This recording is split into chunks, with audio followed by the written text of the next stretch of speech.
ان الحمد للہ نحمده ونستعینه ونستغفره ونعوذ باللہ من شرور انفسنا ومن سیئات اعمالنا من يهده الله فلا مضل له ومن يضلل فلا هادي له واشهد ان لا اله الا الله وحده لا شريك له واشهد ان محمدا عبده ورسوله اما بعد فإن خير الحديث كتاب الله وخير الهدي هدي محمد صلى الله عليه وآله وسلم وشر الأمور محدثاتها وكل محدثة بدعة وكل بدعة ضلالة وكل ضلالة في النار.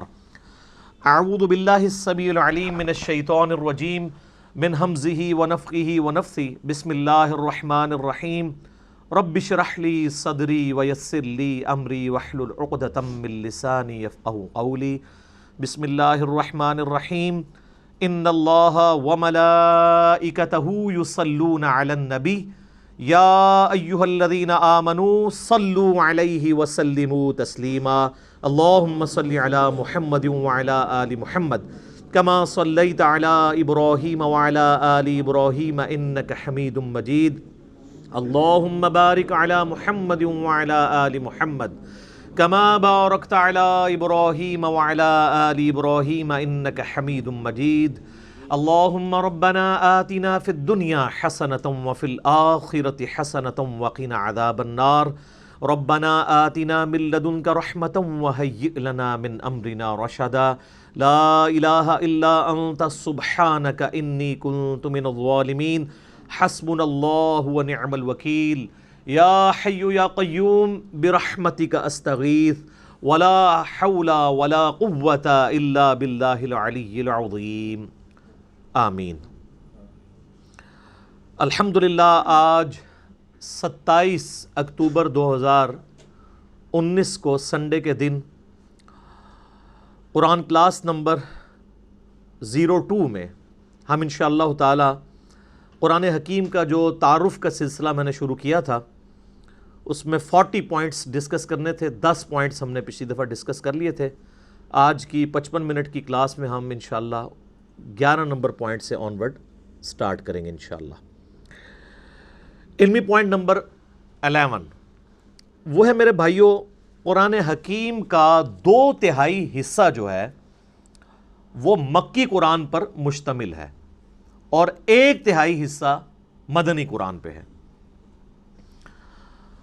مکی قرآن جو ہے اس کا مرکزی ٹاپک عقیدہ توحید، عقیدہ آخرت اور عقیدہ رسالت ہے، جبکہ مدنی قرآن جو ہے یہ ایڈریس کرتا ہے امت محمدیہ صلی اللہ علیہ وآلہ وسلم جو ایک امت کی فارم میں سامنے آئی، اس کے لیے گائیڈ لائنز کیا ہیں، شریعت کے احکامات کیا ہیں. شریعت کا جو بلو پرنٹ ہے وہ سورۃ البقرہ ہے اور اس کے جو تکمیلی احکام ہیں وہ سورۃ النساء اور سورۃ المائدہ کے اندر آئے ہیں. اسی طریقے سے پارہ نمبر 28 آلموسٹ پورے کا پورا جو ہے وہ مدنی قرآن ہے اور بڑا امپورٹنٹ ہے. خصوصاً جو نبی صلی اللہ علیہ وآلہ وسلم نے ریولوشن بلند کی تھی اس میں جو جہاد والا عنصر ہے اور پھر منافقین سے جو مسلمانوں کو تکلیفیں اٹھانی پڑیں، ایک جماعتی زندگی میں اس طرح کے ایشوز کو کیسے ریزالو کرنا ہے، وہ قرآن حکیم کا بڑا اہم ترین پورشن ہے جو پارہ نمبر 28 ہے. وہ سارے کا سارا مدنی ہے اور سب سے بڑا جو پورشن ہے وہ شروع کے آلموسٹ 6.5 پارے ہیں. علمی پوائنٹ نمبر 12 وہ ہے میرے بھائیوں، قرآن حکیم کا جو 1/3 مدنی قرآن ہے اس کا بھی 2/3 حصہ پہلے 6.5 پاروں میں کور ہے. یعنی جو مدنی قرآن ہے اس کا 2/3 حصہ وہ شروع میں ہی آ گیا. سورۃ البقرہ، سورہ آل عمران، سورہ نساء اور سورہ المائدہ. اور اس کے پیچھے حکمت یہ ہے کہ چونکہ اکثریت مسلمانوں کی، بعد میں آنے والوں کی، وہ نسلی مسلمان ہیں اور نسلی مسلمانوں کے لیے بنیادی چیز شریعت کے احکامات ہیں. اس لیے اللہ تبارک و تعالیٰ نے جو مدنی قرآن ہے جس میں شرعی احکامات آئے ہیں ایک آئلی زندگی کے لیے، معاشرتی زندگی کے لیے، وہ قرآن حکیم میں مصحف کے اندر شروع میں وہ حصہ ڈسکس ہوا ہے. اور دوسری چیز، مسلمانوں کے سوا اگر کوئی اور امتیں ایڈریس ہو سکتی تھیں کہ جو خدا کی ماننے والی ہیں، گاڈ میں بلیو کرنے والی ہیں، وہ جیوز اور کرسچنز تھے، تو ان کو بھی اسی پورشن کے اندر ایڈریس کیا گیا۔ سورۃ البقرہ پوری کی پوری آلموسٹ اگر آپ دیکھیں اس کا مرکزی ٹاپک جو ہے، خصوصاً جو 5ویں رکوع سے لے کے آنورڈ، وہ بنی اسرائیل سے ریلیٹڈ ہے، جیوز سے۔ اور سورہ آل عمران میں آپ چلے جائیں تو ڈومیننٹ پورشن جو ہے وہ ریلیٹڈ ہے کرسچنز کے ساتھ، اور پھر سورہ نساء میں بھی، سورۃ المائدہ میں بھی، یہ ساری مدنی صورتیں ہیں۔ ڈومیننٹ پورشن جو ہے وہ اہل کتاب سے ریلیٹڈ ہے۔ ویسے تو ہم بھی اہل کتاب ہیں، سنن نسائی الکبریٰ کے اندر صحیح سند کے ساتھ حدیث موجود ہے، نبی صلی اللہ علیہ وآلہ وسلم نے امت محمدیہ صلی اللہ علیہ وآلہ وسلم کو بھی اہل القرآن کہا ہے۔ تو اہل القرآن ہونے کی وجہ سے ہم بھی اہل کتاب تو ہیں۔ ایک تو وہ پرانی کتابیں تھیں، اولڈ ٹیسٹمنٹ اور نیو ٹیسٹمنٹ، اور اب یہ ہمارا ہے فائنل ٹیسٹمنٹ، الفرقان، حق اور باطل میں تمیز کرنے والی کتاب۔ اس لیے آپ دیکھیں کہ سورہ آل عمران کا سٹارٹ اس سے ہوتا ہے کہ اللہ تعالیٰ نے تورات اور انجیل نازل کی تھی اس کتاب سے پہلے، جو ہدایت کا سرچشمہ تھی، اور اب الفرقان نازل کیا ہے، حق اور باطل میں تمیز کرنے والی کتاب۔ اولڈ ٹیسٹمنٹ، نیو ٹیسٹمنٹ میں جو باتیں بھی اس فائنل ٹیسٹمنٹ سے ٹکراتی ہیں وہ ریجیکٹڈ ہیں، اور جو اس کے مطابق ہیں ان کو ہم منوان اسی طریقے سے قبول کرتے ہیں، کیونکہ وہ ٹیمپرڈ کتاب ہے۔ یہ اللہ تعالیٰ کی وہ کتاب ہے جو ٹیمپرڈ نہیں ہے، اور اس کے پیچھے حکمت یہ ہے کہ چونکہ آپ صلی اللہ علیہ وآلہ وسلم کے بعد اب کوئی پیغمبر نہیں آنا، تو اگر یہ کتاب بھی تبدیل ہو جاتی تو جب پیغمبر نے نہیں آنا تو پھر انسانیت کو ہدایت کیسے ملتی؟ اگلی کتابیں اگر ٹیمپر ہوتی تھیں تو پھر اللہ تعالیٰ نیا پیغمبر بھیجتا تھا، وہ پھر مشرکانہ جو عقائد تھے ان کی اصلاح کر دیا کرتا تھا۔ اب چونکہ آپ صلی اللہ علیہ وآلہ وسلم پر ختم نبوت ہو چکی ہے، اب قیامت تک کسی اور پیغمبر نے ایز اے نبی نہیں آنا، ایز اے امتی آنا ہے عیسیٰ ابن مریم نے، لیکن وہ بھی صحیح مسلم میں حدیث ہے کہ وہ تمہارے نبی صلی اللہ علیہ وآلہ وسلم پر نازل شدہ کتاب اور ان کی سنت کے مطابق فیصلہ کریں گے، وہ بھی امتی کی حیثیت سے آئیں گے۔ اب پیغمبر کوئی نہیں آنا، تو اگر اب بھی دین میں بگاڑ آئے، کتابیں اگر چینج ہو جائیں، اللہ کی طرف سے نازل کی ہوئی کتاب، تو پھر اصلاح کون کرے گا؟ اس لیے اللہ تعالیٰ نے اسے محفوظ کر دیا، انا نحن نزلنا الذکر وانا لہ لحافظون۔ بے شک اس الذکر، دی ریممبرنس، بڑی یاد دلانے والی، اللہ کی یاد دلانے والی کتاب، اس کو ہم نے نازل کیا اور ہم ہی اس کی حفاظت کرنے والے ہیں۔ تو اس کے اندر حکمت ہے، چونکہ نبی علیہ السلام کی نبوت قیامت تک کے لیے ہے، لہٰذا آپ صلی اللہ علیہ وآلہ وسلم کی کتاب کو اللہ تعالیٰ نے قیامت تک کے لیے محفوظ کر دیا۔ آج اگر کسی کو ہدایت ملنی ہے تو اسی کتاب کے ذریعے ملنی ہے۔ یہ اللہ تعالیٰ کی طرف سے بہت بڑا انعام ہے امت محمدیہ صلی اللہ علیہ وآلہ وسلم کے لیے۔ تو جیوز اور کرسچنس کو ایڈریس کیا گیا اس مدنی پورشن کے اندر، مسلمانوں کو ایڈریس کیا گیا۔ ظاہر مسلمان بھی اہل کتاب اس اعتبار سے ہیں کہ ہم بھی اہل القرآن ہیں، قرآن بھی اللہ کی کتاب ہے، نہ صرف کتاب ہے بلکہ کلام بھی ہے۔ علمی پوائنٹ نمبر 13، میرے بھائیو، قرآن حکیم آج بھی عربک لٹریچر کی چوٹی کی کتاب ہے، اور جب لٹریچر کی بات ہوگی پھر ریلیجن سے ہٹ کر جو لٹریچر کی فیلڈ کے لوگ ہیں، ایکسپرٹس ہیں، ان کی رائے کو مانا جائے گا۔ یعنی اگر آج آپ انگلش زبان میں بات کریں گے، انگلش زبان کے کسی لفظ کے اوپر بحث کریں گے، اس کی پروننسیشن کیا ہے، تو آپ آکسفورڈ ڈکشنری کی طرف جائیں گے، اور بعض اوقات ڈکشنری میں بھی وہ چیزیں اس طریقے سے موجود نہیں ہوتی ہیں جو نسل در نسل ایز اے لنگوسٹک چل رہی ہوتی ہیں۔ آج ایک نان مسلم گورا وہ اتھارٹی ضرور مانا جائے گا انگلش زبان میں، اور ایک مسلمان کو صرف مسلمان ہونے کی وجہ سے انگلش میں اتھارٹی نہیں مانا جائے گا جب تک وہ انگلش لٹریچر کو جانتا نہیں ہوگا۔ بالکل اس طریقے پر اس وقت بھی آپ کو پتہ ہے آلموسٹ 1.5 کروڑ 150 لاکھ کوپٹک کرسچنز ہیں جو نسلاً کرسچنز ہیں، اور وہ عربک لینگویج ان کی مادری زبان ہے۔ ان میں بھی چوٹی کی بک کے طور پر، اللہ کی کتاب کے طور پر نہیں، لیکن عربک لنگوسٹک کی چوٹی کی بک کے طور پہ قرآن حکیم کو مانا جاتا ہے، پڑھایا جاتا ہے۔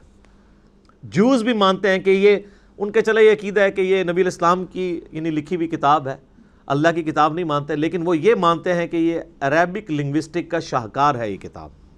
اور میں یہاں پہ آپ کو ایک اور بات بھی بتا دوں، علمی پوائنٹ نمبر 14 ہے وہ، کہ قرآن حکیم کسی بھی اعتبار سے کسی ڈکشنری کا محتاج نہیں ہے، کیونکہ کسی بھی زبان کی جو ڈکشنری ہوتی ہے وہ زبان کے بعد وجود میں آتی ہے، زبان پہلے وجود میں آتی ہے۔ آج تک آپ، اب ہماری مادری زبان پنجابی ہے یا اردو ہے، ہم نے اس کو ٹینسز کے ذریعے، ڈکشنری کے ذریعے نہیں سیکھا، بلکہ اپنے ماں باپ کے ذریعے سیکھا ہے۔ اور اگر آپ نے واقعی شستہ اردو سیکھی ہوئی ہے، جیسے لکھنؤ کے یا بریلی کے لوگ، یو پی کے لوگ جو شستہ اردو بولتے ہیں، تو ان کو کسی اردو کی ڈکشنری کی ضرورت نہیں ہے اپنی زبان کو ویریفائی کروانے کے لیے، کیونکہ وہ ڈکشنری سے سپیریئر ہیں۔ ڈکشنری تو دوسری زبان کے لوگوں کو اپنی زبان سمجھانے کے لیے بنائی جاتی ہے۔ یعنی اگر انگلش لنگوسٹک کے لوگوں نے اس کے ٹینس ڈیوائز کیے تو اس لیے نہیں کہ گوروں کو ان ٹینسز کی ضرورت تھی، اس لیے کہ جو انگریزی سیکھنا چاہے نا وہ اس طریقے سے سیکھے۔ اسی طریقے سے اردو کے جو ہم ٹینسز پڑھتے رہے ہیں تھوڑا بہت انفارمیشن کے طور پہ، وہ اس لیے نہیں کہ ہمیں اردو سکھائی جائے، وہ اس لیے کہ اگر کوئی نان اردو سیکھنا چاہے تو اس کے لیے آسانی ہو۔ اسی طریقے سے جن لوگوں نے عربی سیکھنی ہے ان کے لیے عربی ڈکشنری ہے، جو لوگ عربی جاننے والے لوگ ہیں ان کو ڈکشنری کی ضرورت نہیں ہے۔ اسی لیے کئی ایک چیزیں آپ ڈکشنری میں ایسے دیکھیں گے کہ جو کسی رول میں بیٹھتی نہیں ہیں عربک زبان میں، وہ مستعمل ہوتی ہیں، ڈکشنری کے پوائنٹ آف ویو سے وہ غلط ہوتی ہیں۔ یہ میں اس لیے آپ کو بتا رہا ہوں کہ کتنے نان مسلمز ہیں جنہوں نے قرآن حکیم کی عربی لنگوسٹک کے اوپر بھی اعتراض کیے ہیں، باقاعدہ اس کے اوپر مناظرے رکھے ہوئے ہیں۔ جو کاپٹک کرسچنز ہیں یا جیوز ہیں جو بائی برتھ عربک لینگویج جاننے والے لوگ ہیں، انہوں نے عربک زبان کی ڈکشنری کے مطابق قرآن حکیم میں کچھ غلطیاں ہائی لائٹ کی ہیں کہ یہاں پر یہ لفظ نہیں یہ والا لفظ آنا چاہیے تھا۔ مثال کے طور پر قرآن حکیم میں آپ کو کئی جگہ ملے گا کہ اللہ تعالیٰ انبیاء کرام علیہ السلام کو پلورل کے سیغے سے مخاطب کرتا ہے، جمع کے سیغے سے، لیکن بعد میں جو بات ہو رہی ہوتی ہے وہ سنگولر کے سیغے میں۔ یعنی قوم عاد نے رسولوں کا انکار کیا، وہ کہتے ہیں جی قوم عاد نے تو ایک رسول کا انکار کیا تھا، یہ جمع کا سیغہ کیوں آیا ہے؟ تو اب قرآن حکیم صرف لٹریچر کی کتاب نہیں ہے، یہ ایک دعوت بھی ہے، تذکیر بھی ہے، نصیحت بھی ہے۔ تو پھر ہم ان کو بتاتے ہیں کہ چونکہ قرآن کی ڈاکٹرائن یہ ہے کہ جس نے ایک رسول کا انکار کیا اس نے سارے رسولوں کا انکار کیا۔ لا نفرق بین احد من رسلی، ہم رسولوں میں ایمان لانے میں فرق نہیں کرتے۔ آج اگر کوئی شخص سارے انبیاء کو مانے، عیسیٰ ابن مریم کا انکار کر دے علیہم السلام، چاہے وہ نبی علیہ السلام کے لیے اپنی جان بھی دینے کے لیے تیار ہو جائے، ہم اسے کافر کہیں گے، کیونکہ ایک پیغمبر کا انکار بھی سارے نبیوں کا انکار ہے۔ تو جب کہا جاتا ہے کہ قوم عاد نے رسولوں کا انکار کیا، قوم سمود نے رسولوں کا انکار کیا، وہ کہتے ہیں جی جمع کے سیغے سے بات کیوں ہو رہی ہے، انہوں نے تو وقت کے ایک پیغمبر کا انکار کیا تھا۔ تو ہم کہتے ہیں کہ انہوں نے ایک وقت کے پیغمبر کا انکار کر کے گویا سارے پیغمبروں کا انکار کر دیا، پوری اس ڈاکٹرائن کا انکار کر دیا۔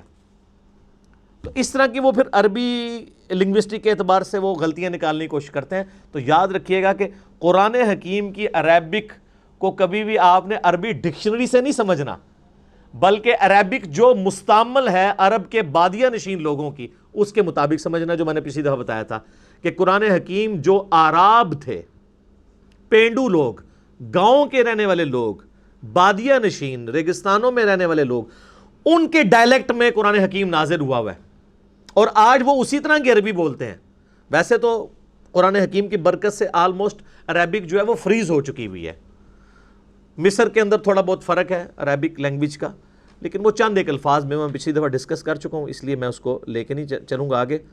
اور میں آپ کو بتاؤں کہ کئی مسلمان بھی ہیں جنہوں نے صرف قرآن حکیم کو سپیریئر ثابت کرنے کے لیے عربی ڈکشنری کے باقاعدہ خود قرآن حکیم میں ڈکشنری کے پوائنٹ آف ویو سے جو غلطیاں بنتی ہیں نا، وہ نکال کے کتابیں لکھی ہوئی ہیں کہ ڈکشنری تو یہ کہتی ہے قرآن میں یہ لفظ اس طرح آیا ہے۔ اور وہ اس لیے نہیں کہ وہ قرآن کی غلطی نکال رہے تھے، بلکہ وہ بتانا چاہ رہے تھے کہ قرآن حکیم سپیریئر ہے ڈکشنری پہ، ڈکشنری تو بعد میں بنی ہے۔ تو وہی پھر وہ اٹھاتے ہیں کچھ لوگ اور وہ کہتے ہیں نہیں قرآن میں یہ فالٹ یہ فالٹ یہ فالٹ، باقاعدہ اس کے اوپر مناظرے بھی ہوئے ہیں، مسلمانوں نے پھر اس کو کلیریفائی بھی کیا ہے، کتابیں بھی لکھی گئی ہیں اس ٹاپک کے اوپر۔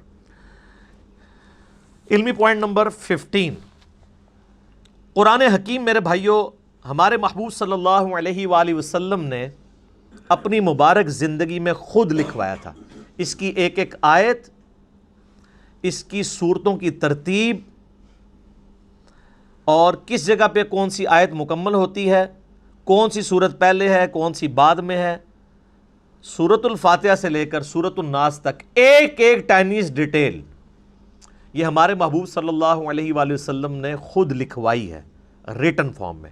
قرآن بھی کہتا ہے نا الذی علم بالقلم، قرآن حکیم کی جو پہلی 5 آیات سورۃ العلق کی نازل ہوئی ان میں اللہ تعالیٰ نے پین کے بارے میں کہا ہے کہ پین کے ذریعے، قلم کے ذریعے اللہ نے علم کو سکھایا ہے، نسل در نسل علم ٹرانسفر ہوا ہے پین کے ذریعے۔ اب اسی کی ماڈرن فارم آپ کے سافٹ ویئرز ہیں، پی ڈی ایفs ہیں، جو کچھ بھی ہیں، الٹیمیٹلی پین ہی ہے نا، چاہے وہ ان پیج میں آپ ٹائپ کر لیں یا مائکروسافٹ آفس میں ٹائپ کر لیں، وہ پین ہی ہے ماڈرن فارم میں، سافٹ فارم میں۔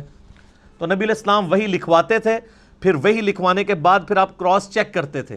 بخاری مسلم میں درجنوں احادیث اس پر گواہ ہیں، آپ علیہ السلام لکھوا کے پھر کہتے تھے پڑھو، وہ پڑھ کے سناتے تھے، پھر نبی علیہ السلام اس کو اگر کہیں پر غلطی ہوتی تھی ریکٹیفائی کرتے تھے لکھنے میں۔ اور پھر سورۃ القیامہ میں اللہ تعالیٰ نے باقاعدہ اس چیز کو ایڈریس کیا ہے کہ نبی صلی اللہ علیہ وآلہ وسلم کو اللہ تعالیٰ نے حکم دیا کہ جب قرآن نازل ہو آپ اپنی زبان کو تیزی سے حرکت نہ دیا کریں کہ اسے کریم کر لیں، ہمارے ذمے ہے آپ کو اس قرآن کو یاد کروانا اور اس کا بیان بھی۔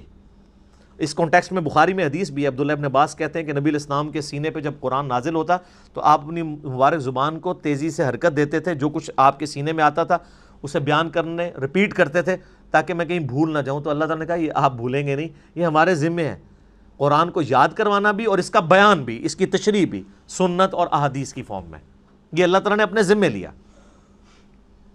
آپ علیہ السلام لکھواتے تھے، پھر کاؤنٹر ویریفائی کرتے تھے، سنتے تھے، حتیٰ کہ بخاری میں آتا ہے کہ نبی علیہ السلام سے ہر سال حضرت جبرائیل علیہ السلام دورہ قرآن کیا کرتے تھے۔ جتنا قرآن نازل ہوا ہوتا تھا نا، آپ علیہ السلام حضرت جبرائیل کو سنایا کرتے تھے اسی ترتیب سے، کون سی آیت کس جگہ پہ رکھی ہوئی ہے، کس صورت میں۔ یہ اکٹھی تو نہیں نازل ہوئیں، بعض مکی صورتیں ایسی ہیں ان میں مدنی آیات ہیں، وہ اللہ تعالیٰ نے وحی کے ذریعے بتایا کہ جو مصحف لوح محفوظ میں اس کی ترتیب یہ ہے، آپ نے اس طریقے سے امت کو لکھوانا ہے۔ تو آپ علیہ السلام لکھواتے تھے، بلکہ جبرائیل علیہ السلام سے پھر دورہ قرآن ہوتا تھا، اس دورہ قرآن میں جبرائیل علیہ السلام آپ علیہ السلام سے قرآن سنتے تھے۔ اور بخاری میں حدیث ہے کہ سیدہ فاطمہ نے آپ علیہ السلام کی وفات سے کچھ عرصہ پہلے آپ علیہ السلام سیدہ فاطمہ کو ملنے گئے یا آپ کو ملنے کے لیے آئیں، تو آپ صلی اللہ علیہ وآلہ وسلم نے ان کے کان میں ایک بات کہی تو وہ رو پڑیں، اور ایک اور بات کی تو وہ ہنس پڑیں۔ پہلے آپ نے یہ بات کی کہ ہر سال جبرائیل علیہ السلام میرے پاس ایک دفعہ آتے تھے دورہ قرآن کے لیے، اس دفعہ 2 دفعہ آئے ہیں، مجھے لگتا ہے کہ میں آئندہ برس زندہ نہیں رہوں گا۔ تو اس پہ سیدہ فاطمہ رو پڑی۔ پھر آپ علیہ السلام نے ان کے کان میں کہا کہ کیا تم اس بات پہ خوش نہیں ہو کہ اللہ تعالیٰ نے تمہیں جنتی عورتوں کی سردار بنایا ہے، اور میرے مرنے کے بعد سب سے پہلے میرے اہل بیت میں سے تم مجھے آ کے ملو گی۔ 6 مہینے بعد ان کی ڈیتھ ہو گئی۔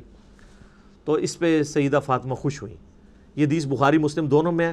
اما عائشہ کہتی ہیں حضور کی زندگی میں نے کوشش ہی نہیں کی میں سیدہ فاطمہ سے یہ پوچھوں کہ حضور علیہ السلام نے آپ کے کان میں کیا باتیں کی تھیں جس پہ آپ روئیں اور ہنسی۔ پھر حضور کی وفات کے بعد میں نے سیدہ فاطمہ سے کہا کہ فاطمہ، جو میرا حق ہے تم پر، میں تمہاری ماں لگتی ہوں، اس حق کے سبب میں تم سے سوال کرتی ہوں کہ نبی علیہ السلام نے تمہارے کان میں کیا بات کی تھی۔ پھر انہوں نے دونوں باتیں ریپیٹ کی۔ تو 2 دفعہ دورہ قرآن کیا۔ لہٰذا یہ جو ایک دجال عورت پیدا ہوئی تسلیمہ نسرین بنگلہ دیش میں، جس نے کہا کہ یہ قرآن حکیم کی ترتیب جو ہے یہ توقیفی نہیں ہے بلکہ یہ خود سے لوگوں نے، صحابہ کرام نے اپنے اعتبار سے اس کو کیا مینج، نہیں، نبی علیہ السلام نے اس کی ترتیب اسی طریقے سے لکھوائی ہے جو اللہ تعالیٰ نے وحی کے ذریعے آپ کو بتائی تھی۔ اور آپ علیہ السلام امی تھے۔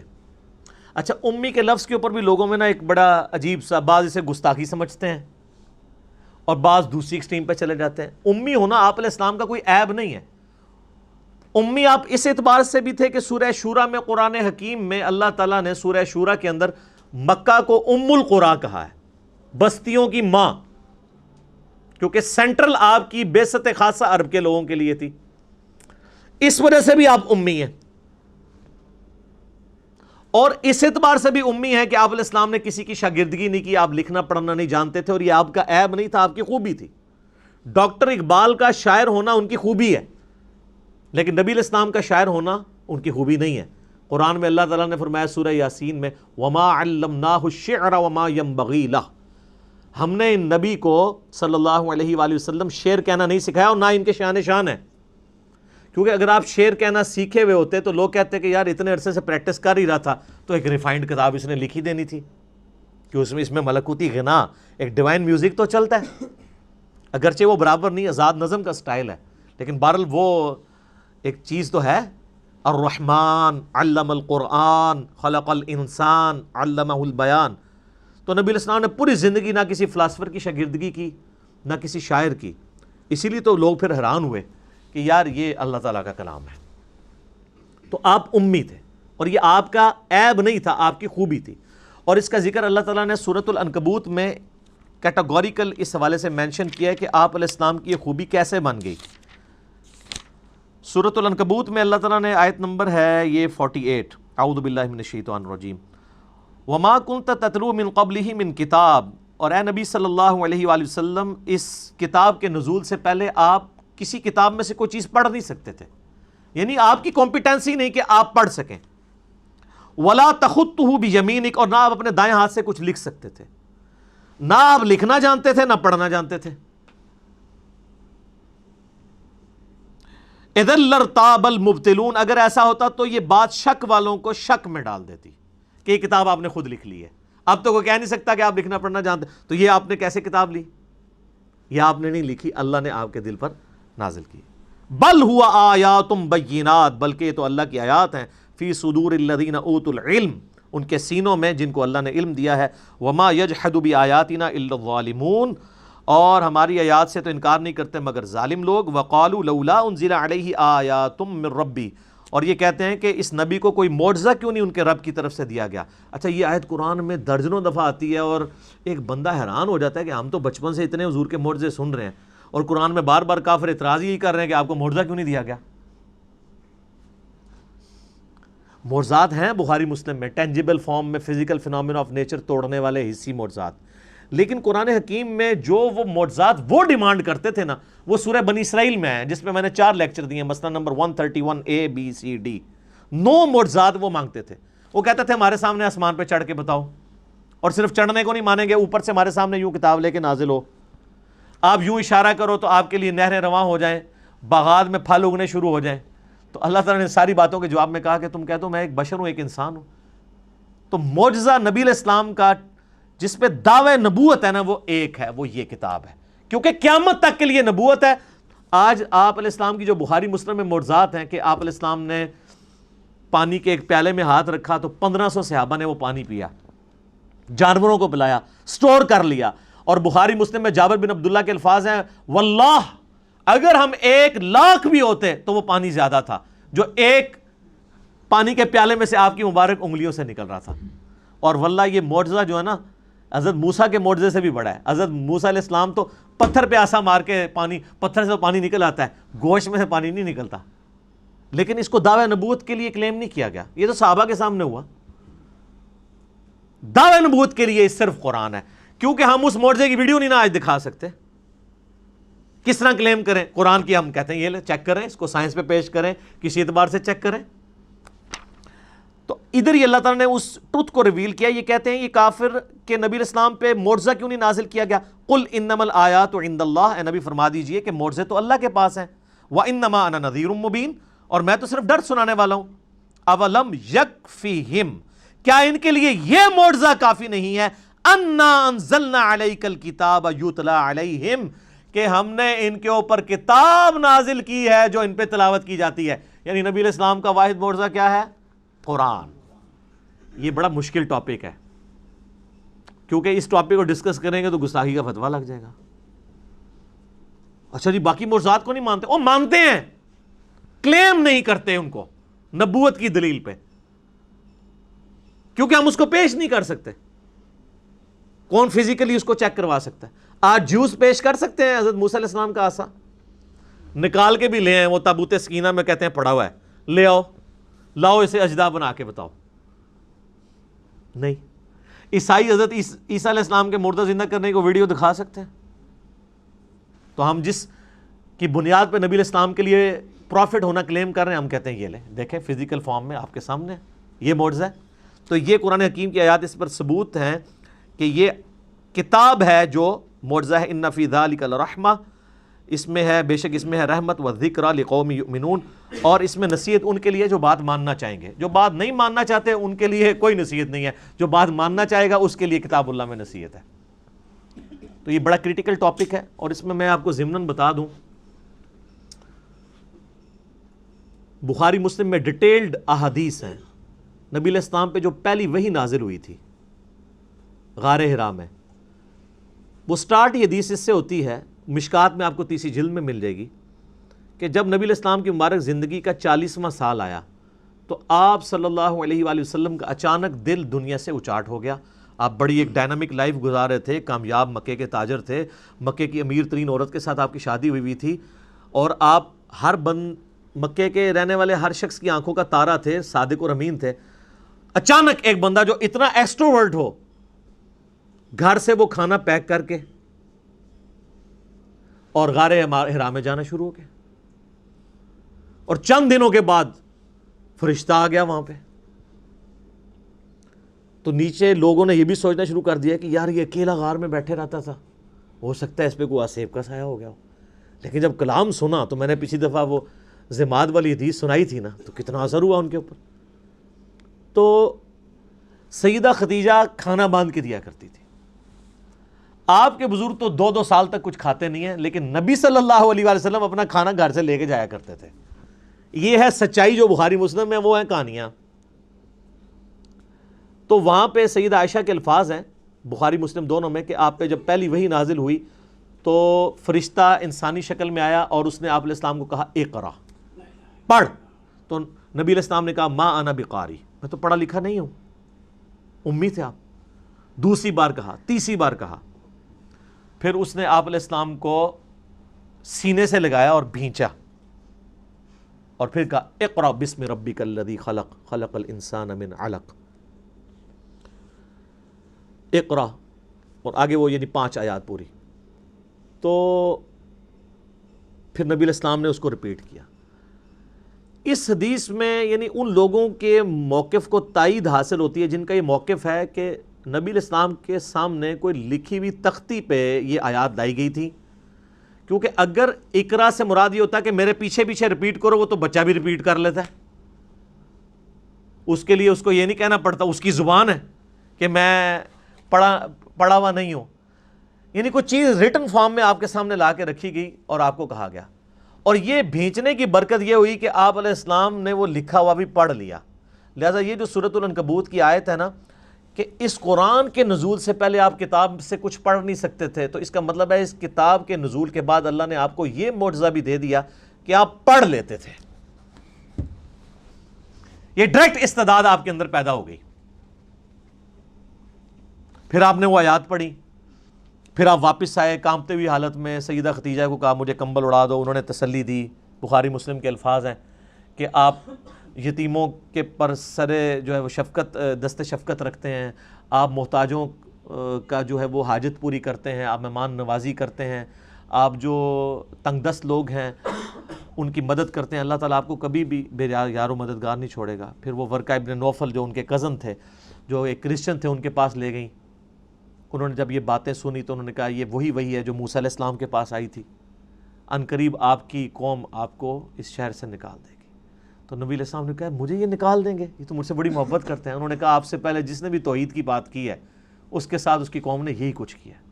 اگر میں اس وقت تک زندہ رہا تو میں آپ کی مدد کروں گا. لیکن وہ پہلے ہی فوت ہو گئے. ورقہ ابن نوفل رضی اللہ تعالیٰ عنہ, نبی علیہ السلام کی انہوں نے یعنی جو نبی ہونا ہے اس چیز کو پہچان لیا, حالانکہ وہ نبی نہ تھے, صرف کلام سن کے. تو اس سے پتہ چلتا ہے کہ آپ علیہ السلام بعد میں یعنی پڑھنے کی استعداد آپ میں آ گئی تھی, اور لکھنے کی بھی بالکل ایسا نہیں تھا کہ آپ بالکل کچھ نہیں لکھ سکتے تھے. ان لوگوں کے موقف کو تائید ہوتی ہے کہ وہ یہ کہتے ہیں کہ نبی علیہ السلام اس کتاب کے نزول سے پہلے, الفاظ ہے اس کتاب کے نازل ہونے سے پہلے, نہ آپ دائیں ہاتھ سے لکھ سکتے تھے نہ پڑھ سکتے تھے, کیونکہ بعد میں لکھنا ثابت بھی ہے. میرا یوٹیوب پہ ایک کلپ ہے نبی علیہ السلام کی ہینڈ رائٹنگ, لیکن آپ کو مہارت نہیں تھی لکھنے میں, کیونکہ جس بندے نے کبھی لکھا نہ ہو تو کبھی کبھار وہ لکھے تو مہارت نہیں ہوتی. اور وہ حدیث ہے بخاری میں جو صلح حدیبیہ کا معاہدہ لکھا جا رہا تھا, محمد رسول اللہ کو کٹوایا تھا سہیل ابن عمر نے, بعد میں خیر مسلمان ہو گئے, کہ ہم تو آپ کو اللہ کا رسول نہیں مانتے تو آپ محمد بن عبداللہ لکھیں. سر عمر سیریز دیکھ لیں, اس میں یہ ساری چیزیں فلمائی ہوئی ہیں. تو پھر نبی علیہ السلام نے مولا علی سے کہا، تو انہوں نے کہا یا رسول اللہ میں آپ کا نام نہیں مٹاؤں گا. حالانکہ حکم ادب پہ فوقیت رکھتا ہے، لیکن نبی علیہ السلام نے بھی اس چیز کو سمجھا کہ محبت کی وجہ سے ہی کہہ رہا ہے. پھر آپ نے فرمایا اچھا مجھے بتاؤ میں خود کاٹتا ہوں. تو بخاری کے الفاظ ہیں، آپ نے محمد رسول اللہ پر لکیر پھیر کے اپنے مبارک ہاتھوں سے محمد ابن عبداللہ لکھا. اور وہ راوی حدیث کہتا ہے کہ نبی علیہ السلام لکھ رہے تھے لیکن آپ لکھنے پہ مہارت نہیں رکھتے تھے، یعنی آپ کی ہینڈ رائٹنگ اتنی واضح نہیں تھی. بہرحال آپ نے جو بھی تھا وہ لکھ لیا، یعنی چاند ایک الفاظ لکھنے سے ثابت ہو گیا آپ علیہ السلام تھوڑا بہت لکھ بھی لیتے تھے. پڑھنے کی استعداد آپ میں آ گئی تھی، اور ویسے بھی وہی کو آپ کاؤنٹر ویریفائی کرتے تھے سننے کے بعد. کئی کاتبین وہی اس میں یعنی شامل تھے جو جن کی ڈیوٹیز اس حوالے سے نبی صلی اللہ علیہ وآلہ وسلم نے لگائی ہوئی تھی. تو یہ امی کو میں نے کلیئر کر دیا کہ امی کا مطلب کیا ہے. یعنی یہ نعوذ باللہ اس کا مطلب کوئی جاہل ہونا نہیں ہے، یعنی آپ علیہ السلام کا یہ معجزہ تھا. اللہ تعالیٰ نے آپ کو اس طریقے سے رکھا. جس طرح حضرت عیسیٰ علیہ السلام کا معجزہ تھا کہ وہ یعنی شیرخارگی کی عمر میں بول پڑے تھے، نبی علیہ السلام کا معجزہ یہ تھا کہ 40 سال کی عمر تک پہنچتے ہوئے، یعنی لیونر کیلنڈر کے مطابق اور سولر کیلنڈر کے مطابق 39 ایئرز، لکھنا پڑھنا آپ نہیں جانتے تھے. اسی جب یہ کتاب آئی تو کسی نے یہ شک نہیں کیا جو سورۃ العنکبوت میں آیا، تاکہ لوگ شک میں نہ پڑ جائیں کتاب آپ نے لکھی ہے. تو یہ اللہ کا ڈیوائن پلان تھا، اس میں فٹ ان یہی پھر سکیم بیٹھتی تھی جو اللہ تعالیٰ نے رکھی. یہ اس کی حکمت ہے. علمی پوائنٹ نمبر 16 میرے بھائیوں، قرآن حکیم کی یہ جو موجودہ کتابی شکل ہے، اس کتابی شکل میں پہنچتے ہوئے آلموسٹ 25 سال اس کو لگے ہیں. اس 25 سالوں میں نبی علیہ السلام پہ جو قرآن نازل ہوا ہے وہ والے 23 سال شامل نہیں ہیں، اس کے بعد 25 سال لگے ہیں اس شکل میں آتے ہوئے. اس کی حکمت میں آپ کو اگلے پوائنٹس میں بتاتا ہوں. علمی پوائنٹ نمبر 17 وہ ہے میرے بھائیوں کہ عرب کے لوگوں کو اپنی میموری کے اوپر نا بڑا ناز تھا. وہ چیزیں زبانی یاد رکھتے تھے، کریم کرتے تھے، ان کو اتنی شاعرانہ کلام زبانی یاد ہوتے تھے. ان کے لیے کوئی پرابلم نہیں تھا چیزوں کو زبانی یاد رکھنا، اور اس پہ وہ فخر محسوس کرتے تھے. اب اس سینیریو کے اندر جب یہ کتاب نازل ہوئی تو صحیح بخاری میں آتا ہے کہ ابن مسعود کہتے ہیں میں نے 80 صورتیں نبی علیہ السلام سے خود سن کے یاد کی ہیں. آپ نماز میں پڑھتے تھے، آپ ذرا کریمنگ کا لیول دیکھیں کہ نماز میں وہ تہجد کی نماز میں سن رہے ہیں اور یاد بھی کر رہے ہیں. اتنے ان کے مضبوط حافظے تھے. ابھی بھی دیکھ لیں آپ، چھوٹے بچوں کو لگا لیں، کتنے بچے ہیں 8-9 سال کی عمر میں پورا قرآن حفظ کر جاتے ہیں. ابھی بھی کوئی مشکل نہیں ہے، لیکن وہ اب تھوڑا سا چونکہ ہمارا موڈ چینج ہو گیا ہے، ہماری پرائورٹیز چینج ہو چکی ہیں، اس لیے وہ والا معاملہ پیچھے چلا گیا. ہم زیادہ تر لکھی ہوئی چیزوں کے اوپر اعتماد کرتے ہیں، زبانی یاد رکھنے کے اوپر توجہ نہیں کرتے، اس لیے یہ ذرا مسئلہ آہستہ آہستہ پیچھے چلا گیا. اب چونکہ ان کو اپنی کریمنگ کے اوپر ناز تھا، یاد کرنے کے اوپر ناز تھا، اس لیے وہ قرآن پاک کے حافظ سینکڑوں کی تعداد میں صحابہ کرام میں موجود تھے. لیکن صحیح بخاری میں آتا ہے جب جنگ یمامہ ہوئی مسیلمہ کذاب کے خلاف، اس جنگ میں کئی حفاظ شہید ہوئے. تو پھر حضرت عمر نے آ کے مشورہ دیا کہ ہم یہ جو سکیٹرڈ فارم میں کہیں ہڈیوں پہ، کہیں چمڑے کی کھال کے اوپر، کہیں لکڑی کے اوپر لکھی ہوئی نبی علیہ السلام کی لکھوائی ہوئی وہی موجود ہے، اس کو ایک جگہ جمع کر کے کتابی شکل 2 گتوں کے درمیان لے آئیں. تو حضرت ابوبکر چونکہ سنت کی پیروی کرنے والے تھے، پہلا جواب ان کا وہی تھا کہ میں وہ کام کیوں کروں جو نبی علیہ السلام نے خود نہیں کیا. پھر حضرت عمر ان کے ساتھ بحث کرتے رہے کہ اس کی ضرورت ہے، حتیٰ کہ حضرت ابوبکر کہتے ہیں اللہ نے میرا سینہ کھول دیا. پھر مشورہ طے پایا کہ زید ابن ثابت جو بڑے انٹیلیجنٹ بندے تھے اور سب سے زیادہ ڈومیننٹ وہی انہوں نے لکھی ہوئی تھی، ان کو بلایا گیا، ان کے ذمہ یہ کام لگایا گیا. وہ بھی ریلیکٹنٹ ہوئے. پھر ان کے ساتھ صحابہ نے بحث کی، وہ مان لیا انہوں نے. اور بخاری میں الفاظ ہیں، انہوں نے کہا کہ اگر مجھے حضرت ابوبکر یہ ڈیوٹی لگاتے نا، یہ پورا پہاڑ یہاں سے یہاں شفٹ کرنا ہے، تو وہ آسان کام تھا. قرآن پاک کی ذمہ داری میرے پہ لگانا ایک پوری امت کے اعتبار سے میرے پہ بڑی ذمہ داری تھی. زبانی لوگوں کو یاد تھا، آج بھی حافظ ہی اس کو پڑھ کے اینڈ پہ آپ دیکھتے نہیں لکھا ہوتا ہے ہم نے قرآن کو حرف حرف پڑھا، اس میں کوئی غلطی نہیں ہے. یہ کوئی نسخے سے نہیں میچ کرتا، کریمنگ کوئی حفاظ نہیں اس کو.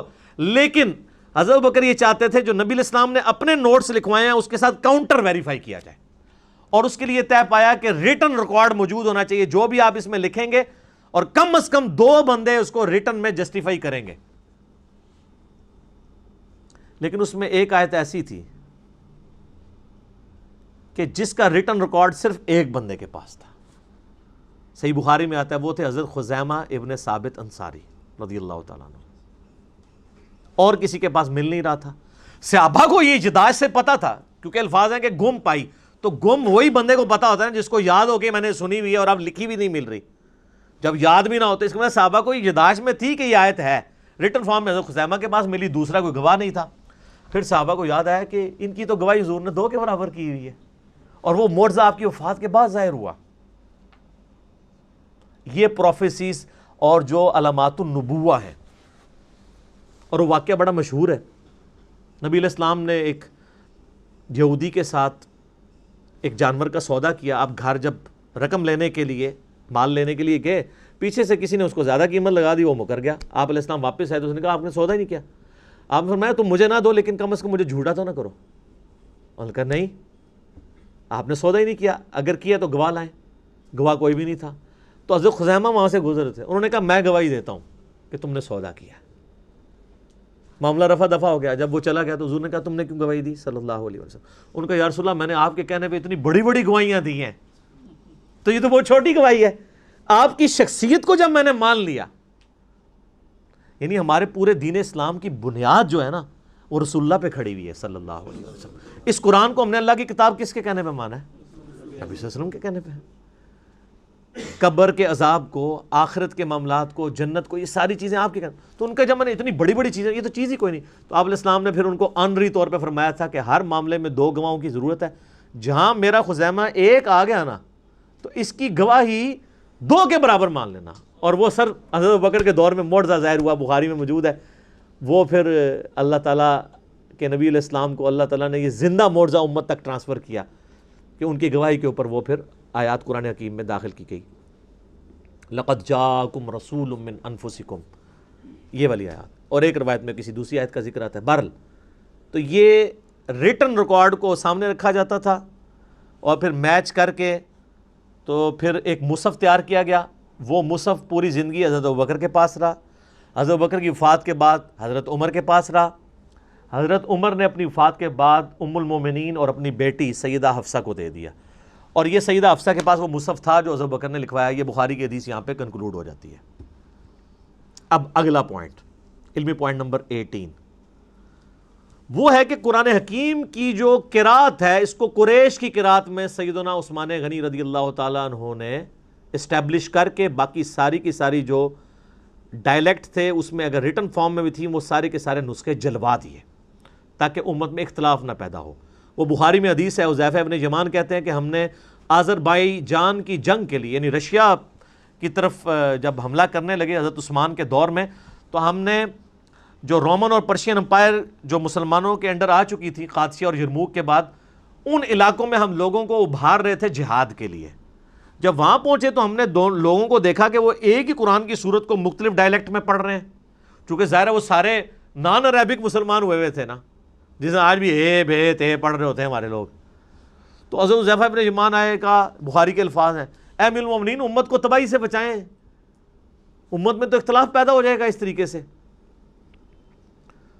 تو حضرت عثمان غنی رضی اللہ تعالیٰ نے اس چیز کو بھانپ لیا، تو انہوں نے کہا کہ وہ جو نسخہ حضرت بکر نے لکھوایا تھا نا، وہ سیدہ حفصہ سے لے کے آؤ، اور جہاں پہ کہیں اختلاف آئے اس معاملے میں تو قریش کی قرات میں ریٹن ریکارڈ رکھو۔ پھر انہوں نے کئی ایک نسخے لکھوائے، اور یعنی حضرت عثمان کے آلموسٹ آپ سمجھ لیں دور کے آخری حصے کی بات ہے، میں نے اس لیے 25 سال کا ذکر کیا تھا، وہاں کے مصحف عثمانی یہ فائنل ہوا، اس لیے ہم اس کو مصحف عثمانی کہتے ہیں۔ اس لیے نہیں کہ حضرت عثمان نے لکھوایا، اس لیے کہ انہوں نے حضرت عثمان نے اس کو جو ہے وہ قریش کی قرات میں لکھوایا۔ نبی علیہ السلام کہ یہ جو صحابی ہیں حضرت عثمان غنی رضی اللہ تعالیٰ عنہ کا یہ کارنامہ اتنا بڑا کارنامہ ہے کہ اس پہ کسی کو اختلاف نہیں ہے۔ ایون آپ شیعہ تفاسیر بھی اٹھائیں تو شیعہ نے اپنی صحیح سند کے ساتھ قرآن حکیم کی تفاسیر میں لکھا ہے کہ مولا علی کہتے تھے کہ حضرت عثمان نے جو کچھ اپنے دور میں کیا، اگر میں ان کی جگہ ہوتا تو میں بھی یہی کرتا۔ امت کا احسان، امت پہ احسان ہے حضرت عثمان غنی رضی اللہ تعالیٰ عنہ کے وہ نسخے، جو میں نے پچھلی دفعہ بتایا تھا، وہ ٹاپ کاپی میوزیم میں بھی رکھا ہے، جس پہ حضرت عثمان کے وہ خون کے قطرے بھی گرے تھے، فَسَيَكْفِيكَهُمُ اللَّهُ سورۃ البقرہ کی آیات پہ، ان کے مقابلے پہ اللہ تیرے لیے کافی ہے۔ تو مصحف عثمانی اس لیے اسے کہا جاتا ہے، اور آج تو کاربن ڈیٹنگ کے ذریعے چیک بھی ہو سکتا ہے۔ تو یہ حضرت عثمان غنی رضی اللہ تعالیٰ عنہ کو جو کہا جاتا ہے نا کہ آپ قرآن جمع کرنے والے ہیں، یہ غلط ہے. آپ قرآن جمع کرنے والے نہیں، جمع نبی علیہ السلام نے اپنی مبارک زندگی میں لکھوایا اور حضرت بکر نے اس کو ایک جگہ دو گتوں کے درمیان کیا، اور قریش کی جو قرات والا جو اختلاف تھا اس کو ختم کر کے قریش کی قرات میں قرآن حکیم کو حضرت عثمان غنی رضی اللہ تعالیٰ نے ایک جگہ اسٹیبلش کیا. تو یہ اس کی پوری ہسٹری تھی. علمی پوائنٹ نمبر 19 وہ ہے میرے بھائیوں، یہ جو قرآن حکیم کا ہمارے پاس مصحف عثمانی ہے، اس پہ سنی اور شیعہ کا اجماع ہے.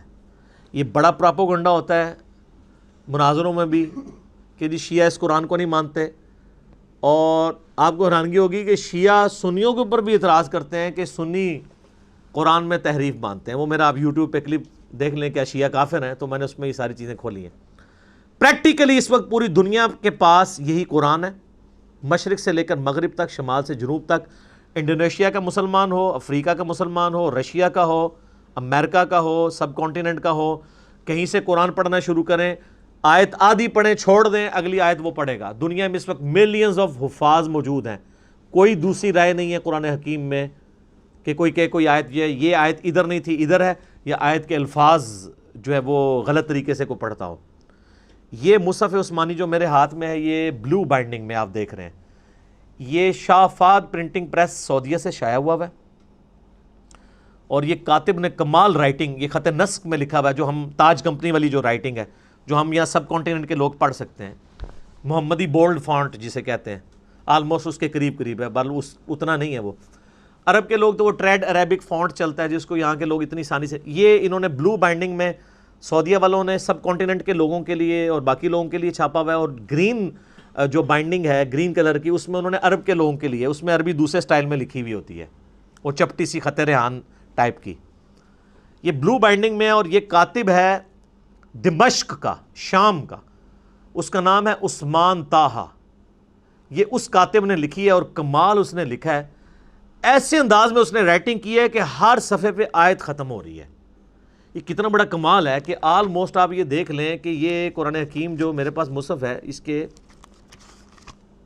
600 کے قریب 600 پلس صفحات ہیں، اور ہر صفحے پہ آیت ختم ہو رہی ہے. اور یہ بھی نہیں کیا کہ الفاظ کو توڑ موڑ دیے جائیں، ایک جتنے الفاظ ہیں، اور اس نے اس زبردست انداز میں اس کو لکھا ہے. کمپیوٹر میں تو یہ پاسبل تھا، اس بندے نے ہاتھ سے لکھا ہے. کتنا بڑا کارنامہ ہے اس بندے کا. اور یہ اللہ نے اس کو اتنی قبولیت دی ہے کہ آج دنیا میں یہی قرآن چھپ رہا ہے، عثمان طاہا کا لکھا ہوا. یہی قرآن ایران والوں نے بھی اس سے یہ مخطوطہ لیا ہوا ہے. ایران میں بھی یہی قرآن چھپتا ہے جو سعودیہ سے. آپ ایران ہو گیا، بس یہ ہے کہ اس کی بائنڈنگ ریڈ ہے، اس کی بلو ہے. ایران والوں نے اس کا ذرا کلر ڈیفرنٹ کر لیا ہے، قرآن ایک ہی ہے.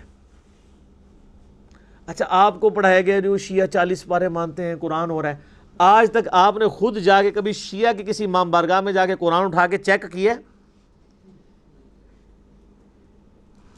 پراپوگنڈا چلتا ہے. سر جب آپ اس طرح کے جھوٹے پراپیگنڈے کرتے ہیں نا، پھر اس کا نقصان یہ ہوتا ہے کہ جو مخالف ہے نا، وہ اپنے اس عقیدے میں اور کانفیڈنٹ ہو جاتا ہے کہ یہ تو ہے ہی اتنے جاہل ہیں، جو اتنے جھوٹے ہمارے اوپر الزامات لگا رہے ہیں، تو ان کی باقی باتیں بھی غلطی ہوں گی. ایک اور آپ نے بڑا جھوٹ سنا ہوگا، جی وہ شیعہ میں حافظ قرآن کوئی نہیں ہوتا. اسماعیلیوں کے بارے میں بھی بہت مشہور ہے. سر اسماعیلیوں میں ایسے ایسے خاندان ہیں کہ ہر بچے ہی حافظ ہے. مجھے کوئی سے ایک بھائی نے ای میل کی، وہ بتانے لگا وہ اسماعیلی تھا، پھر میرے لیکچر سن کے وہ جو ہے وہ فرقہ واریت سے نکلا. تو مجھے بتانے لگا کہ ہمارے خاندان میں کوئی بندہ ایسا نہیں جو حافظ نہ ہو، لیکن بس حافظ ہی ہے، بلکہ حافظ ہے پنجابی والا، ترجمہ نہیں آتا، عقیدے قرآن کے مطابق نہیں. اور یہاں مشہور کیا ہے جی وہ شیعہ حافظ نہیں ہو سکتا. وہ اس لیے کہ شیعہ کے اندر یہاں پہ اب مدرسے بننے شروع ہیں حفظ کے، تو ادھر اس ہمارے سب کانٹیننٹ میں ٹرینڈ نہیں ہے حفظ کرنے کا، چونکہ یہاں پہ زیادہ مدرسے تھے سنیوں کے، سنی یعنی بریلوی، دیوبندی، اہل حدیث تینوں.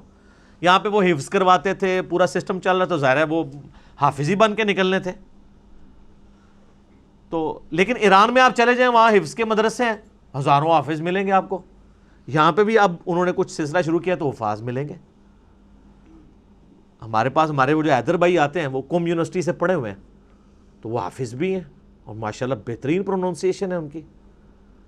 تو یہ یعنی ایک جھوٹا پراپوگنڈا کیا جی وہ حافظ نہیں ہو سکتا چونکہ یہ قرآن کو مانتے نہیں تھے لہٰذا ان میں حافظ ہی کوئی نہیں ہے. کہانی ہے چل رہی ہے, 40 پارے ہیں, وہ جی 30 پارے وہ 10 پارے وہ کہتے ہیں بکری کھا گئی. اللہ یہ بکری کھانے والی حدیث سنن ابن ماجہ میں ہے. وہ تو شیعہ پیش کرتے ہیں, یہ تو آپ کی کتاب میں لکھا ہے بکری کھا گئی, اور حدیث بھی ٹھیک ہے. وہ بکری کھانے سے کیا ہو گیا؟ یہاں پہ بھی آپ دیکھیں کئی بار قرآن پاک کے نسخے جو ہے دریا میں دریا برد ہوئے ہوتے ہیں, کوئی ڈسپوز آف ہوئے ہوتے ہیں, تو وہ قرآن جو ہے وہ تو اس لکھے ہوئے مصحف کا محتاج ہی نہیں ہے. آج دنیا سے سارے مصحف ختم کر دیں تب بھی قرآن ختم نہیں ہوگا. اسی لیے بخاری میں آتا ہے اللہ تعالیٰ علم جو ہے نا سینوں سے سلب کر کے نہیں نکالے گا بلکہ علماء کو موت دے کر نکالے گا. جب تک سارے حافظ مر نہیں جاتے ہیں نا قرآن نہیں دنیا سے ختم ہو سکتا. لکھا ہوا بے شک سارا ریکارڈ ختم کر دیں.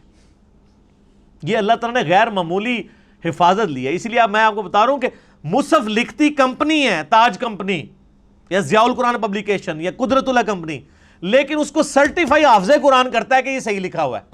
وہ حافظ قرآن کیا وہ حضرت عثمان کا نسخے کو سامنے رکھ کے میچ کرتا ہے؟ نہیں. جو اس کو کریم کروایا گیا نسل در نسل عملی تواتر سے اجماع سے. اور یہ اتنا سٹرونگ سسٹم ہے کہ امام کعبہ بھی غلطی کرے اسے پیچھے لقمہ مل جاتا ہے. آج تک کسی بڑے سے بڑے عالم نے جب غلطی کی ہو کوئی احترام میں چپ رہتا ہے؟ لقمہ ملتا ہے سر, کو پڑھ نہیں سکتا. اب تو خیر ان کے لیے اور مصیبت کھڑی ہو گئی ہے نا, اب لوگوں نے smart phone air flight mode میں رکھے ہوتے ہیں. پہلے تو حافظ اتنی لمبی چھلانگیں مار جاتے تھے تراویح میں, تو وہ سامع کے ساتھ ملی بھگت ہوتی تھی کہ جو اس کو ویک پورشن یاد ہوتا تھا اس پہ چھلانگ مار دیتا تھا. اب چھلانگ مار ہی نہیں سکتا, اس لیے حفاظ کی بھی چھانٹی ہو رہی ہے. اب پکے حافظ ہی صرف قیام اللیل کروا سکتے ہیں رمضان کا, کچے حافظ کروا بھی نہیں سکتے, پکڑے جائیں گے, چھلانگ مار ہی نہیں سکتے. اچھا پھر وہ اتنے سارے سامعوں سے تو نہیں کوئی لڑ سکتا, ایک سامع کو تو کہہ سکتا ہے. ہم نے تو بڑی لڑائیاں ہوتی دیکھی ہیں کہ سامع غلطی نکالتا تھا تو 2-3 تو بس برداشت کرتے تھے, پھر وہ ایسے آنکھیں نکالتے تھے اگلی بار وہ پڑھتے جاتے تھے. لیکن اب اتنے لوگ کھڑے ہیں وہ تو نہیں پھر چھوڑیں گے کہ یہ آپ کیا پڑھ رہے ہیں. اس لیے اب آپ دیکھیں پکے حافظ اچھا قرآن پڑھنے, اب لوگوں میں شعور بھی ہے یار قرآن سننا ہے ہم نے, یعلمون تعلمون نہیں سننا. تو لوگ بڑی یعنی کنسنٹریشن کے ساتھ ایسی مساجد کے اندر جاتے ہیں جہاں سکون سے قرآن پڑھا جاتا ہو, لوگ قرآن کو انجوائے کرتے ہیں. یہ یعنی سمارٹ فون کی برکت اس حوالے سے ہے. اب اس دن سے ڈریں کہ یہ علماء یہ فتوی نہ دے دیں کہ سمارٹ فون میں قرآن پڑھنا اور سننا حرام ہے, تاکہ ان کی جان چھوٹ دے. ہاں ایک بندے نے یہ کہا, میرا کوشچن بھی چڑھا ہوا ہے کیا موبائل پہ قرآن پڑھ سکتے ہیں؟ اس نے کہا جی قرآن پڑھ تو سکتے ہیں لیکن اس قرآن کا ثواب نہیں ملے گا. ایک کہانی کرا لی ہے. تو پھر میں نے اسے پھکی دی تھی کہ صحابہ کرام کو دیکھ کے قرآن پڑھتے تھے, ان کو زبانی پہ ثواب ملتا تھا. تو ہم اگر مصحف سے نہیں دیکھ کے پڑھ رہے ہیں, موبائل سے دیکھ کے پڑھ رہے ہیں, تو ہم تو ڈبل کام کر رہے ہیں, پڑھ بھی رہے ہیں اور دیکھ بھی رہے ہیں, تو ہمیں اتنا بھی ثواب نہیں ملے گا. وہ تو خالی زبانی پڑھتے تھے سوائے ان لوگوں کے جن کے پاس مصحف تھا اور وہ حافظ نہیں تھے. تو یہ حفاظ والا بھی پورا پراپوگنڈا کیا ہوا جی کہ جی وہ حافظ جناب ہو ہی نہیں سکتا کوئی. علمی پوائنٹ نمبر 20, اور وہ ہے میرے بھائیوں قرآن حکیم کی 7 قرات اسٹیبلش ہیں. اگرچہ ہم ایک ہی قرات کو لے کے چل رہے ہیں جو امام حفص جو عبداللہ ابن مسعود کے یعنی آگے سے شاگردوں میں سے ہیں, وہ قرات دنیا میں اسٹیبلش ہے, اسی میں امام کعبہ قرات کرتا ہے, بڑے بڑے قرات کے مقابلے اسی میں ہوتے ہیں. لیکن جو باقی جو 6 قرات تھیں وہ اللہ تعالیٰ نے بخاری مسلم میں حدیث ہے, نبی علیہ السلام نے فرمایا, میرا 7 قرات کے اوپر کلپ بھی ہے کہ اللہ تعالیٰ نے امت کو آسانی دی. لیکن وہ قرات جو ہے وہ اس طریقے سے صرف جو 7 عشرہ جن قرآن نے کورس کیا ہوا ہے ان کو آتی ہے. بعض جگہ پہ وہ پڑھی بھی جاتی ہے, یعنی یہ جو سوڈان کے اندر یا فلسطین میں کچھ لوگ ہیں جو عام قرات کے اندر بھی اس کو پڑھتے ہیں. مثلا یہ اب جو مالک یوم الدین ہے نا, ایک قرات میں یہ مالک یوم الدین بھی ہے, ٹھیک ہے. وَالضُّحَىٰ وَاللَّيْلِ اِذَا سَجَا, تو ایک قرات میں ہے یہ وَالضُّحَىٰ وَاللَّيْلِ اِذَا سَجَے. یہ ڈائلیکٹ بدل گیا. جو میں نے بتایا تھا نا, ہم یہاں پہ کہتے ہیں ادھر آ, اور پنڈی کے لوگ کیا کہتے ہیں ادھر آ. یہ وہی ہے وَالضُّحَىٰ وَالضُّحَىٰ. تو یہ مختلف قرات چل رہی ہیں, اور اب سعودی عرب نے 7 قرات والے قرآن بھی چھاپ دیے ہیں. ہر قرات کا قرآن لادہ سے یعنی پڑھنے کے. ویسے تو عرب کے لوگوں کو تو یہ جو اعراب ہے یا اس کو حرکات کہنا اپروپریٹ ورڈ ہے، اعراب تو نہیں کہنا چاہیے. اعراب تو وہ حالت ہوتی ہے جس میں وہ حرکات زبر زیر پیش کی وجہ سے چلا جاتا ہے. یہ ایک لفظ آراب ہے. آراب کہتے ہیں پینڈو لوگ، بادیہ نشین. قالت الاعراب آمنا. اعراب ایک لفظ ہے اعراب زیر کے ساتھ، جو ہم اپنی لنگوسٹک میں اسے زبر زیر پیش کہتے ہیں. ویسے اپروپریٹ ورڈ اس کے لیے حرکات ہے. ان حرکتوں کی وجہ سے، حرکات کی وجہ سے جو اعرابی حالت بنتی ہے نا، وہ یعنی عربی لنگوسٹک کے پوائنٹ آف ویو سے، جیسے کہ ویسے لفظ ہے حالت رفع میں ہوتا ہے لفظ محمدن، لیکن دروشی میں کیا ہے؟ محمدن. کیوں؟ علی آ گیا، اللہم صلی علی محمدن. لیکن اذان میں محمدن ہے. کیوں؟ انا آ گیا، انا کی وجہ سے پیش زبر میں بدل گیا. اشہد ان محمد در رسول اللہ. کلمے میں ہم پڑھتے ہیں محمد الرسول اللہ، اور اذان میں پڑھتے ہیں محمد در رسول اللہ، اور دروشی میں محمدن. زبر زیر پیش کا فرق دیکھا آپ نے؟ تو یہ مختلف حالتیں آ جاتی ہیں. تو یہ حرکات کی عرب کے لوگوں کو ضرورت نہیں ہوتی ہے. عرب کے لوگوں کو آپ سمپل زبر ڈال کے دینا اور وہاں پر کھڑی زبر آتی ہو جو ڈبل کھینچی جاتی ہے، ایک الف کے برابر 2 حرکت، وہ اس کو ڈبل ہی کھینچیں گے، ان کی زبان پہ چڑھے گا ہی نہیں. تھوڑی بہت جن لوگوں کو عربی کے ساتھ شغف ہے نا، وہ بھی اگر الفاظ پڑھیں گے نا تو ان کو فوراً غلطی پتہ چل جائے گی، یار یہ اس طرح نہیں ہے، یہ لفظ اس طرح ہو ہی نہیں سکتا. الفاظ کی یعنی کھینچنے کے اعتبار سے حروف مدہ جو ہیں یا حرکات ہیں یا حروف لین ہیں، وہ ان کو پتہ چل جاتا ہے. مجھے خود کئی بار پتہ چل جاتا ہے، وہ زبان پہ چڑھتا ہی نہیں ہے لفظ. پھر مجھے تو چونکہ عربی میں نے کورس بھی پورا کروایا ہوا ہے، اللہ کے فضل سے 5.5 لاکھ سے زیادہ لوگ دیکھ چکے ہیں. 2 سال میں جو قاری کورس کراتے ہیں نا قرات کا، میں نے اس کو 90 منٹ کے اندر سارا پورے کا پورا ہی کور کر دیا اللہ کے فضل سے. وہ 90 منٹ کوئی دیکھ لے ایک نشیز میں بیٹھ کے، وہ ایک قاری کے برابر شاید اس سے بھی اچھی کر لے اگر وہ اس رولز کے مطابق چلنا شروع کر دے. وہ مشکل نہیں ہے. تو یہ جو 7 قرات ہیں قرآن حکیم کی اسٹیبلش ہیں. اور ابن مسعود کے بارے میں آتا ہے بخاری مسلم میں کہ وہ معوذتین آخری 2 سورتوں کو قرآن کا حصہ نہیں مانتے تھے. لیکن یہ چیز جو ہے نا، وہ بعض لوگ تو کہتے ہیں یہ روایتیں جعلی ہیں، لیکن میں نے یہ روایتیں ٹھیک ہیں. اصل میں عبداللہ ابن مسعود ان کو دعاؤں کے طور پہ مانتے تھے، اور بعد میں انہوں نے رجوع کیا، کیونکہ امام حفص کی جو قرات ہم تک چل رہی ہے، جو اس وقت امام عاصم حفص کی، وہ ابن مسعود کی قرات ہے. تو اس میں تو معوذتین موجود ہیں. پوری دنیا کے مسلمان اسے لکھتے ہیں اور پڑھتے ہیں، ایز اے قرآن اسے یاد کرتے ہیں. اس لیے ہم کہتے ہیں صحابہ کا اجماع حجت ہے. انڈیویجول کسی صحابی کی رائے غلط ہو سکتی ہے، اجماع پہ اللہ کا ہاتھ ہے. جو مسند الحاکم میں 399 نمبر حدیث ہے کتاب العلم چیپٹر میں، کہ اللہ تعالیٰ میری امت کو کبھی گمراہی پہ جمع نہیں ہونے دے گا، جماعت پہ اللہ کا ہاتھ ہے. جماعت پہ پوری امت جو بات مان رہی ہوگی نا، وہ بات ایسی ہوگی اجماع امت، اس پہ اللہ کا ہاتھ ہے. انڈیویجولی کسی بندے کی رائے غلط بھی ہو سکتی ہے، امت کا اجماع جو ہے نا وہ حفاظت کرتا ہے. ٹھیک ہو گیا؟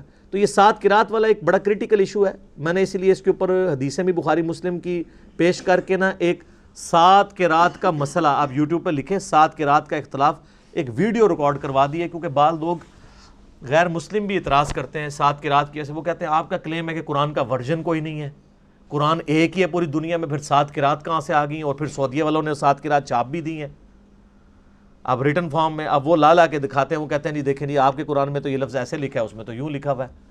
اور اس میں صرف زبر زیر کا بھی فرق ہوتا نا، تب بھی کام چل جاتا. مالک یوم الدین اور مالک یوم الدین یہ تو چل جائے گا کہ چلیں لکھنے میں دونوں ایک طرح ہی ہیں. ملک لکھے نا، ایک لفظ ہے ملک فرشتے کو کہتے ہیں، ایک لفظ ہے ملک بادشاہ کو کہتے ہیں، ملوکیت والا. تو یہ ہمارے یہاں پہ جو یعنی پنجاب میں لوگ ہیں نا، یہ ملک جو کہلواتے ہیں، چودھری ملک، وہ زیر والے ملک ہیں. یہ ملک نہیں ہے، فرشتے نہیں ہیں، انسان ہی ہے. یہ ملک وہ والا ہے، خلافت و ملوکیت والا، وہ والا ملک. تو یہ یعنی زبر، ایک صرف زبر اور زیر سے کتنا فرق پڑ جاتا ہے. تو اس میں تو کام چل جائے گا. مالک یوم الدین کو عربی میں لکھا جاتا ہے تو ملک لکھا جاتا ہے. مالک ہی پڑھنا ہو جو ہماری قرات میں ہے تو کھڑی زبر لگا دیتے ہیں. اگر دوسری قرات میں پڑھنا ہو تو اس کی دوسرے والی زبر لگا دیتے ہیں، مالکی، کھڑی زبر ہوگی مالکی. اب یہ لفظ تو اپنی جگہ موجود ہے، صرف اس کی حرکات کی تبدیلی کی وجہ سے اس میں فرق پڑ گیا، یہ تو آپ کو عزم ہو جائے گا. لیکن جو صحیح بخاری میں ہے کہ ابن مسعود جو ہیں واللیل اذا یغشا والنہار اذا تجلی وما خلق الذکر والانثی، یہ ہمارے مصحف میں ہے. وہ ماں کے بغیر پڑھتے تھے وخلق الذکر والانثی، اس میں تو ماں ہی پورا غائب ہے. تو وہ پھر کافر لے آتے ہیں، وہ کہتے ہیں دیکھیں جی آپ کے اس میں لفظ میں ماں موجود ہے، اس میں ماں موجود نہیں ہے. لیکن معنوں میں فرق نہیں پڑتا. اس طرح کئی اور الفاظ ہیں. ایک قرات جو ہمارے پاس ہے لقد جاءکم رسول من انفسکم، تمہارے پاس رسول آئے تمہاری جانوں میں سے، تمہاری سپیشیز سے. ایک قرات میں لفظ ہے انفاسکم، اس کا مطلب ہو جائے گا تم میں نفیس ترین. بیک وقت دونوں معنی درست ہیں، وہ تو کام چل جاتا ہے. مسئلہ یہاں پہ آ کے ہوتا ہے. اسی لیے اہل تشیع میں کئی لوگ ہیں جن کا یہ موقف ہے کہ یہ 7 قرات فراڈ ہے. اگر ہم 7 قرات کو ماننا شروع کر دیں گے تو قرآن ڈاؤٹ فل ہو جائے گا. لیکن پرانے اہل تشیع میں اور اہل سنت سب کے سب 7 قراتوں کو مانتے ہیں، سوائے جو چند ماڈرن اسکالر ہیں. لیکن اس سے انکار ممکن نہیں ہے، 7 قرات ہیں. اس کی وجہ سے کوئی عقائد میں نظریات میں فرق نہیں پڑتا، نہ اس کو تماشا بنانا چاہیے. اور اگر کوئی ان 6 قرات کا انکار بھی کرتے ہم اس کی کوئی تکفیر نہیں کریں گے. امت صرف اسی ایک قرات کی پابند ہے جو مشرق سے لے کر مغرب تک، شمال سے لے کر جنوب تک پوری دنیا کے مسلمانوں کے ہاتھ میں، اور وہ یہ جو قرآن چھپ رہا ہے، جو میں نے بتایا بلو بائنڈنگ میں. عثمان طاہا دمشق کا رائٹر ہے، اس کے ہاتھ کی یہ لکھی ہوئی سعودیہ سے چھپتی ہے، اور یہی رائٹنگ اسی کا مخطوطہ ایران والوں نے ریڈ کلر کی بائنڈنگ میں چھاپتے ہیں. آپ چلے جائیں تو آپ کو مل جائے گا. ابھی صرف 20 پوائنٹ کور ہوئے ہیں، 10 پچھلی دفعہ، 10 اس دفعہ. ابھی قرآن حکیم کے کئی ایک اور امپورٹنٹ چیزیں ہیں جو اگلے 20 ٹاپکس میں امید ہے اگلی 2 لیکچرز کے اندر انشاءاللہ تعالیٰ کور ہو جائیں گے. اللہ تعالیٰ سے دعا ہے جو حق بات میں نے کہی اللہ تعالیٰ ہمارے دلوں میں راسخ فرمائے. اگر میرے منہ سے جذبات میں کوئی بات نکل گئی تو اللہ تعالیٰ ہمارے دلوں سے ہی معاف کر دے اور ہمیں معاف بھی کر دے. ہمیں کتاب و سنت کی تعلیمات پر عمل کر کے دوسرے بھائیوں تک پہنچانے کی توفیق عطا فرمائے. اللہم صلی علی محمد وعلی آل محمد کما صلیت علی ابراہیم وعلی آل ابراہیم انک حمید مجید. اللہم بارک علی محمد وعلی آل محمد کما بارکت علی ابراہیم وعلی آل ابراہیم انک حمید مجید. سبحانک اللہم وبحمدک اشہد ان لا الہ الا انت استغفرک واتوب الیک وما علینا الا البلاغ المبین. جزاکم اللہ خیرا.